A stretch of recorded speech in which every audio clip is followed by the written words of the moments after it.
Hello YouTube, j'espère que vous avez la forme. De mon côté, tout va bien. Bon, vous le savez, sur la chaîne, on parle énormément Android.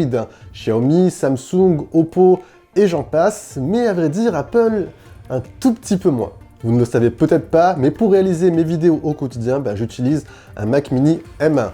Et je m'intéresse aussi davantage à l'iPhone. Donc, on va davantage parler iPhone, Apple sur la chaîne petit à petit. Du coup, pour cette vidéo, on va faire un récap de tout ce que vous devez savoir sur le prochain smartphone Apple, l'iPhone SE 2022, iPhone SE 3e génération, iPhone SE Plus, iPhone SE 5G. Pour l'instant, le nom officiel n'a pas été encore confirmé.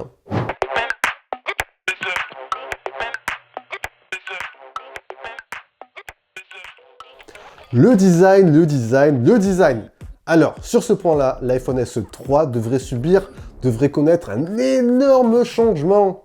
Eh bien non, au final, pas du tout.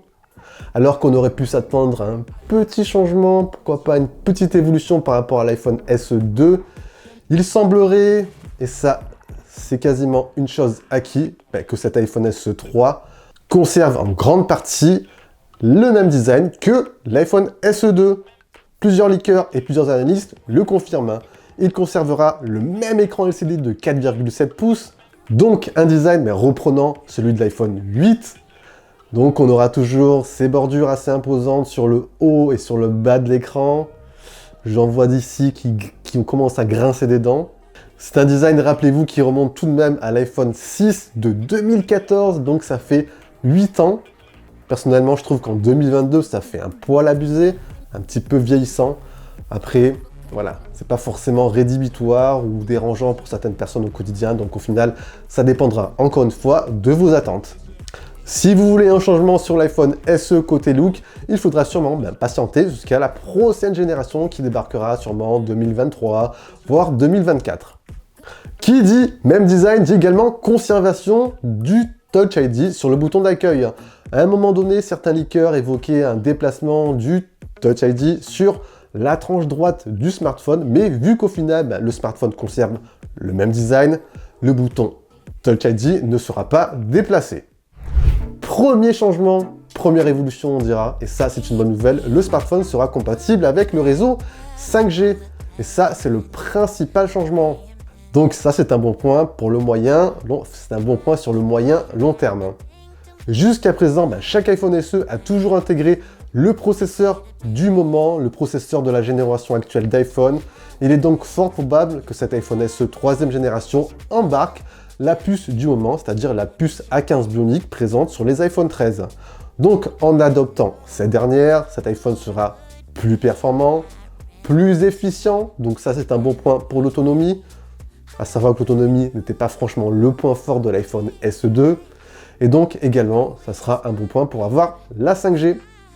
Concernant ensuite le stockage, vous le savez, la génération actuelle iPhone 13 s'est vue en config de base avoir 128 Go et non 64 comme auparavant. Donc on peut légitimement se poser la question, est-ce que ces iPhone SE 3e génération embarqueront en config de base 128 Go? Pour l'instant on n'a pas plus de confirmation, mais à mon avis ça serait pas du tout logique avec la stratégie d'Apple, surtout qu'en parallèle il y a eu aussi une augmentation des composants, il y a eu une augmentation également des prix de ces derniers, donc il est fort probable qu'on conserve 64 Go en configuration de base. Je vous l'ai dit en amont, le smartphone, niveau look, n'évoluera pas avec le même design. On devrait donc avoir côté photo un seul et unique capteur photo O2. On espère qu'il intégrera les mêmes caractéristiques que le capteur principal de l'iPhone 12, donc ce qui nous permettrait d'avoir une meilleure expérience sur la partie photo vidéo, donc un meilleur mode nuit, pourquoi pas l'ajout du mode cinématique, bref, à voir. Vu qu'il conserve, comme je vous l'ai dit, le même design et le même châssis que l'iPhone SE2, il devrait également être compatible avec la recharge sans fil. Par contre, ne vous attendez pas avec la compatibilité de la technologie MagSafe. Ça serait pas du tout logique et en cohérence avec la stratégie d'Apple. Rappelez-vous, l'iPhone SE2 avait débarqué en config de base à 489 € et il est fort à parier que on reste à peu près dans les mêmes eaux autour des 459, 489 €. Donc, ça serait toujours un prix dit accessible, entre guillemets. Bref, même si personnellement, à vrai dire, je ne suis pas trop fan du look que je trouve très vieillissant par rapport aux smartphones qu'on trouve aujourd'hui sur Android ou par rapport à l'iPhone 13, il est fort à parier que ce prochain iPhone SE 3 sera encore une fois un énorme carton, surtout pour les personnes qui souhaitent découvrir ou avoir un smartphone estampillé Apple à un prix accessible. De toute façon, rendez-vous le 8 mars, l'heure de la prochaine keynote pour en savoir davantage.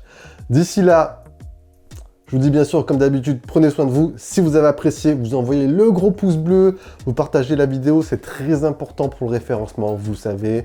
Pensez également à vous abonner, vous activez la petite cloche de notification pour ne rien rater des prochaines vidéos qui vont arriver. Sur ce, à la prochaine, prenez soin de vous. Ciao, ciao!